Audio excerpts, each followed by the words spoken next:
Alright, let's go. Number 8. The Army That Froze to Death, December 7, 1939.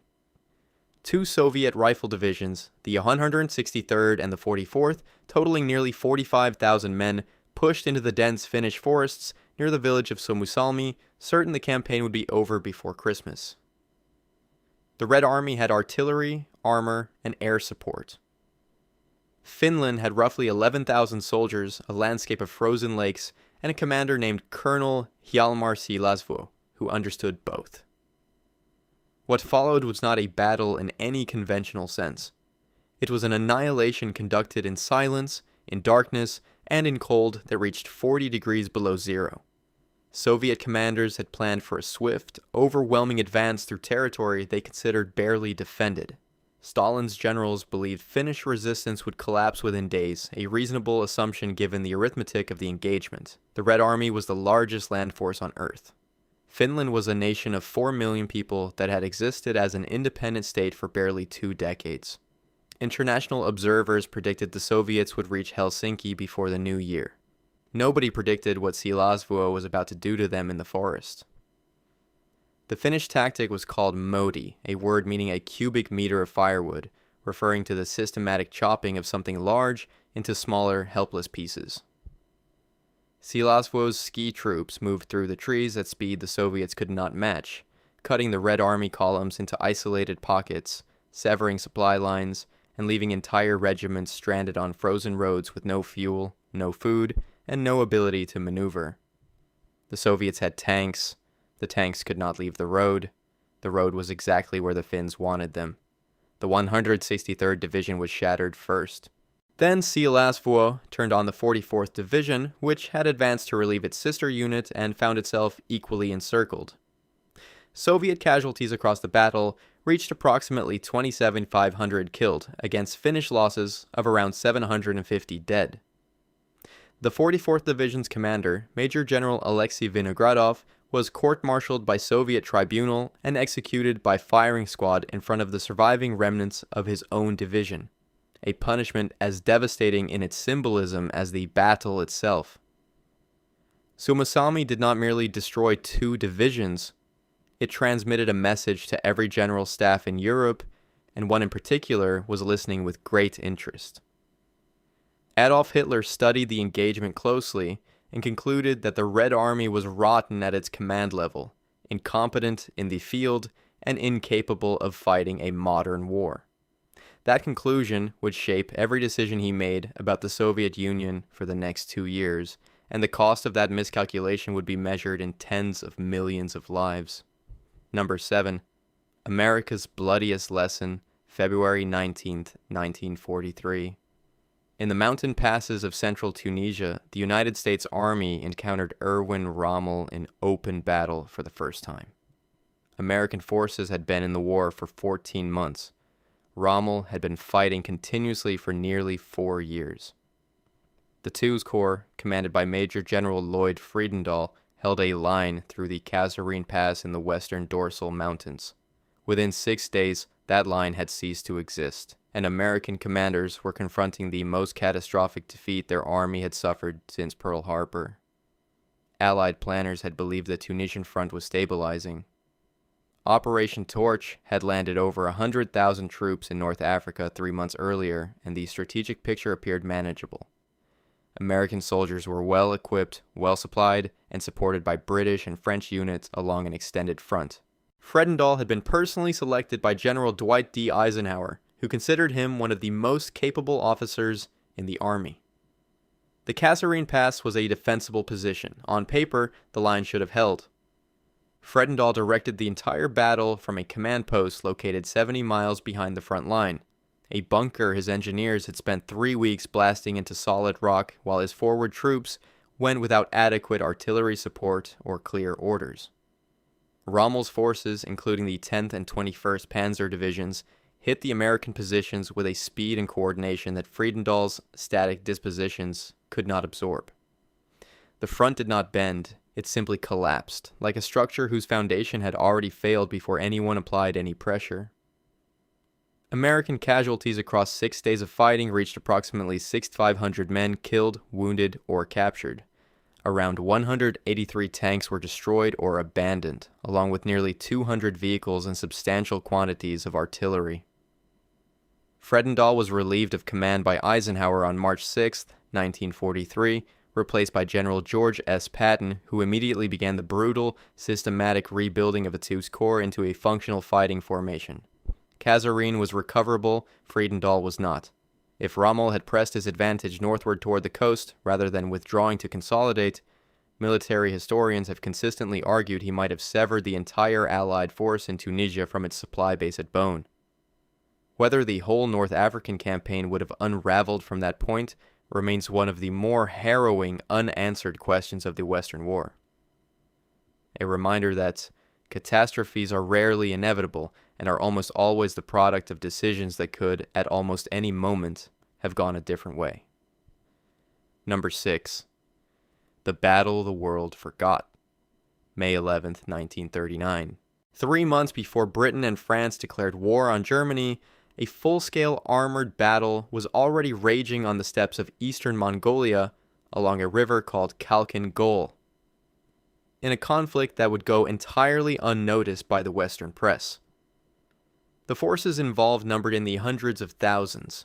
The casualties on both sides approached levels that would have been front-page news anywhere in Europe, and its outcome would determine whether Japan attacked north into Siberia or south toward Pearl Harbor, a decision that shaped the entire course of the Pacific War. Japanese commanders of the Kwantung Army had been probing Soviet and Mongolian border positions throughout 1938 and into 1939, seeking to test the Red Army's willingness to defend its eastern frontier. Lieutenant General Michitaro Komatsubara's 23rd Division crossed into the Mongolian People's Republic in May 1939, confident that Soviet forces would respond slowly, if at all.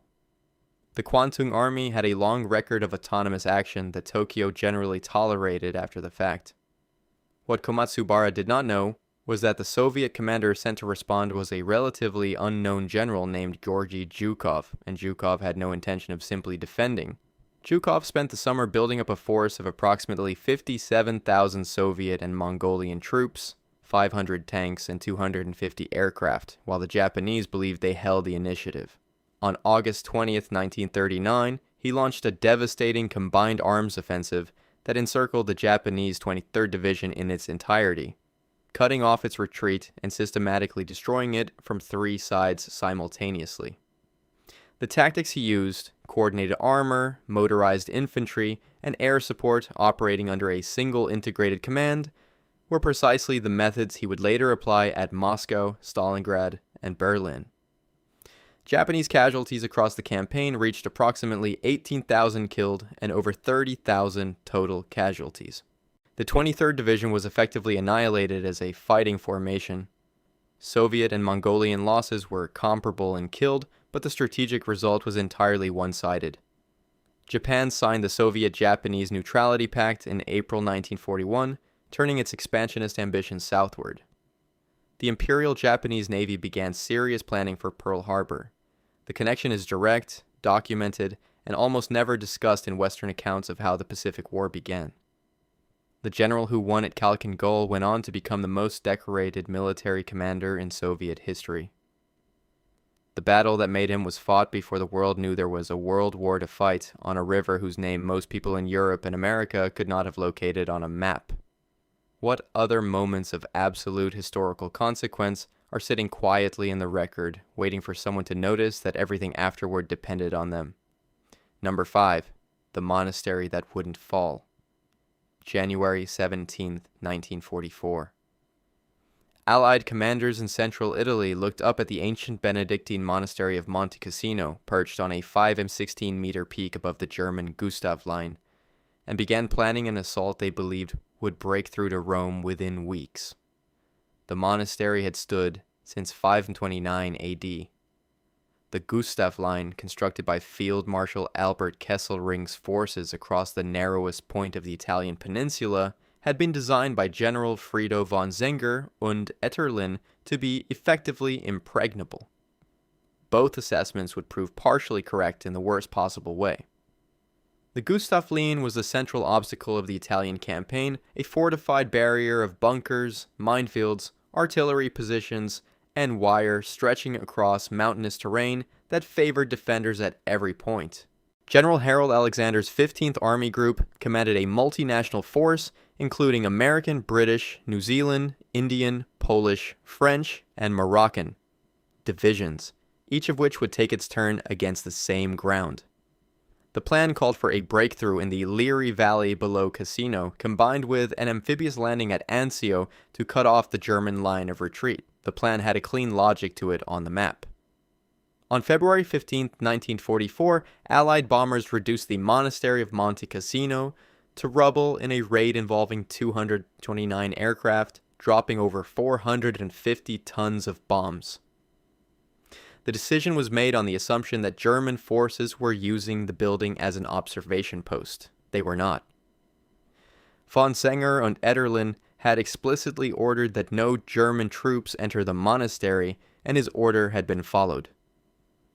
The bombing killed approximately 230 Italian civilians sheltering inside and handed the Germans something they had not possessed before: a perfect defensive position built from 1,000 years of stone. The rubble of a medieval monastery, it turned out, was far more defensible than the intact structure had been. German paratroopers of the 1st Fallschirmjäger Division moved into the ruins after the bombing and fortified them with an expertise that would require 3 more separate Allied offensives to dislodge. The 4 battles of Monte Cassino, running from January through May 1944, consumed approximately 55,000 Allied casualties and an estimated 20,000 German dead before Polish troops of the II Corps finally raised their flag over the ruins on May 18, 1944. When those Polish soldiers climbed through the rubble on the morning of May 18th, they found a landscape that had been contested, bombed, shelled, and fought over for 5 relentless months by forces from a dozen nations. The Allied command had created the fortress it was trying to destroy, and then spent the better part of a year paying the price. Whether the Liri Valley breakthrough was worth 55,000 casualties for a line that might have been flanked rather than assaulted directly is a question that military historians have been asking for 80 years, and have never satisfactorily answered. Number 4. The Forgotten Catastrophe of the Forgotten War. March 8, 1944. 3 Japanese divisions crossed the Chindwin River into northeast India, beginning what Lieutenant General Renya Mutaguchi called his March on Delhi, a grand offensive he believed would knock Britain out of the Asian War entirely. Mutaguchi commanded the Japanese 15th Army, approximately 85,000 men, and his strategic concept rested on a single assumption: that his troops would capture British supply depots near Imphal within 3 weeks and live off what they seized. That assumption was wrong. When it proved wrong, the consequences were merciless beyond almost any precedent in the Pacific War. Mutaguchi's plan had a certain ferocious logic in the abstract. British and Indian forces under General William Slim's 14th Army were known to be reliant on vulnerable supply lines through extremely difficult terrain. A rapid advance to Imphal and Kohima, cutting those lines and capturing the depots, could potentially trigger a broader collapse of Allied logistics across the Burma front.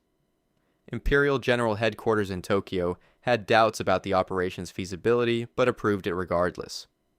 Mutaguchi had the confidence, and in 1944, the Japanese army still believed that confidence was sufficient. Slim had anticipated the offensive. He allowed the Japanese advance to pull forward before tightening his lines around Imphal, creating a perimeter that his forces could supply by air while the attacking Japanese divisions slowly ran out of everything. The 31st Division reached Kohima but could not take it. The 15th and 33rd Divisions closed on Imphal but could not break through. By May, the monsoon had arrived. Japanese soldiers who had marched out in March with 20 days of rations were surviving on grass, roots, and the flesh of their dead pack animals, soaked to the skin in torrential rain, dying of cholera and dysentery by the thousands. When Slim's forces broke out of Imphal in June and July 1944 and began pushing west, they found the road back to the Chindwin lined with Japanese dead for over 100 miles. Mutaguchi's 15th Army suffered approximately 53,000 killed and 23,000 wounded, the largest single defeat the Japanese army had experienced anywhere in the war to that point. Mutaguchi responded to the catastrophe by relieving all three of his divisional commanders, blaming each of them in turn for the failure of a plan that had been doomed before the first soldier crossed the Chinduan. He was never prosecuted. The men who marched out with Mutaguchi in March 1944, believing they were about to change history, were dead in the monsoon mud of July. In a campaign that Western audiences barely noticed, and that has received a fraction of the historical attention given to battles in Europe with comparable or smaller casualty figures. General Slim himself called it the greatest defeat in Japanese military history. Churchill used similar language. The soldiers who survived the retreat back to Burma called the road from Imphal the Road of Bones. Both descriptions were accurate, and neither has been enough to make the world remember. Number 3. The line that should not have held, February 2nd, 1944. Soviet forces crossed the frozen Narva River in Estonia with an assault force of approximately 120,000 troops under Marshal Leonid Govorov of the Leningrad Front, certain they were about to erase the last German defensive position on the northern sector of the Eastern Front. The German Army Detachment Narva, which included the 3rd SS Panzer Corps and an unusual collection of multinational Waffen-SS volunteer divisions drawn from Estonia, the Netherlands, Belgium, Denmark, and Norway, was outnumbered on every metric that military planners considered decisive. They held the line for 8 months. The Narva River had been a border of strategic consequence for centuries, a natural obstacle that armies had fought over repeatedly across Russian and European history. In early 1944, it represented the last barrier preventing Soviet forces from sweeping through the Baltic states and into Finland's southern flank, potentially knocking Finland out of the war on terms entirely favorable to Moscow. Govorov's forces had broken the siege of Leningrad just days earlier and carried the momentum of that achievement. Soviet command expected the Narva line to break within weeks of the initial assault. It did not break. The defensive positions, constructed by German engineers along the western bank of the river and across the Tannenberg line ridge system at Siname, proved capable of absorbing Soviet attacks that would have overwhelmed most positions on the Eastern Front. The multinational character of the defending force created a documentation problem that would persist for decades after the war ended. Soldiers from occupied Western European nations fighting under German command existed in a political category that neither Allied nor Soviet post-war historiography was prepared to examine honestly. And so the full accounting of what happened at Narva was quietly suppressed by both sides simultaneously. Soviet casualties across the Narva campaign exceeded 200,000 by most estimates drawn from post-1991 archive releases, a figure that represents a catastrophic rate of loss for gains measured in hundreds of meters.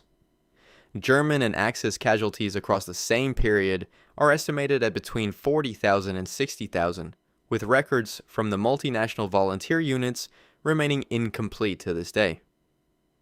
The battle is sometimes referred to as the Blue Mountains Battle in Estonian historical literature, a designation that never entered mainstream Soviet historiography because the Soviet Union preferred not to acknowledge how long, how costly, and how unsuccessful the Narva offensive had been.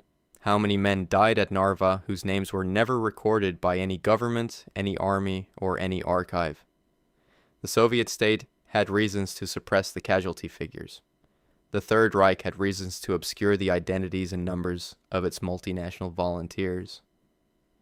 Post-war Western governments had reasons to avoid examining soldiers from occupied countries who had chosen to fight under German command. Every institution with an interest in the historical record had an interest in keeping it incomplete. The battle that should not have held, and the men who died proving it could hold have been waiting 80 years for someone to count them accurately. Number 2, the beachhead that became a killing ground. January 22nd, 1944. Allied forces came ashore at Anzio, 33 miles south of Rome, in an amphibious operation that achieved near total surprise. Major General John P. Lucas's 2nd Corps landed 36,000 men and 3,200 vehicles on the first day against negligible resistance. The road to the Alban Hills was open. Rome was theoretically within reach of a determined armored thrust.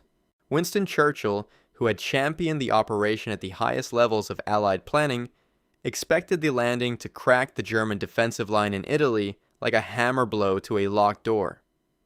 Lucas chose not to advance. The strategic logic behind Operation Shingle had been compelling. A landing at Anzio, combined with pressure on the Gustav line at Monte Cassino, was designed to force Field Marshal Albert Kesselring to weaken one position to reinforce the other, creating an opportunity for breakthrough at both points. Churchill described the concept as hurling a wildcat onto the shore. The Anzio beachhead was supposed to be temporary, a springboard that would be abandoned the moment 6th Corps broke out toward Rome. It was never supposed to become a permanent address. Lucas spent the first critical days consolidating his beachhead rather than advancing inland, a decision driven by genuine concern about his supply lines and his flank security, but one that handed Kesselring exactly the time he needed. Within 72 hours of the landing, German forces were moving into position around the beachhead perimeter with a speed that shocked Allied observers. Within a week, what had been an open beach with the road to Rome unguarded had become a fortified ring, with 150,000 Allied troops trapped inside it and German artillery positioned on the surrounding hills with unobstructed fields of fire onto every inch of the perimeter. Kesselring launched a major counteroffensive in February 1944 that nearly pushed the Allies back into the sea. Lucas was relieved of command on February 22nd and replaced by Major General Lucien Truscott, who stabilized the perimeter but could not break out. Allied casualties across 4 months of grinding positional warfare reached approximately 43,000 Salwar, including 7,000 killed. German casualties were comparable at roughly 40,000. Churchill, surveying what his wildcat had become, offered one of the more devastating self-assessments in the record of Allied generalship. He had hoped for a wildcat and instead received a stranded whale. Truscott's forces finally broke out of the Anzio perimeter in late May 1944, 4 months after landing on a beach that should have been the beginning of a rapid advance. The men who had been there from the first day had endured 120 days of artillery fire with nowhere to retreat, exposed on flat coastal ground to positions that looked directly down on them from every direction. They had transformed a catastrophic failure of nerve into a battle of dogged survival.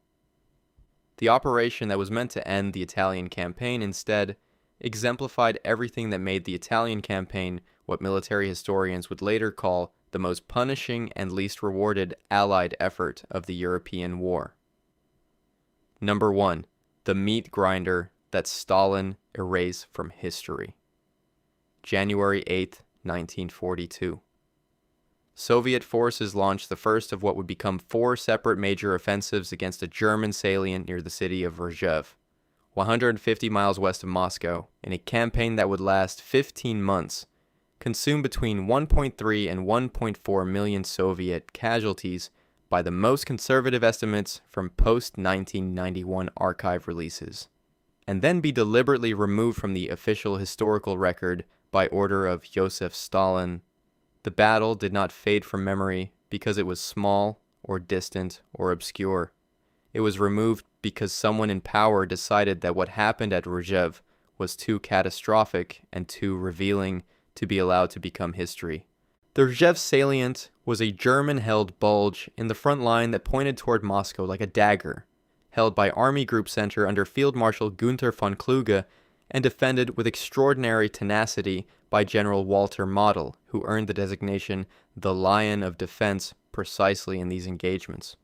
Soviet High Command, including Marshal Georgy Zhukov, understood that eliminating the salient would remove the threat to Moscow and free enormous Soviet resources for offensive operations elsewhere.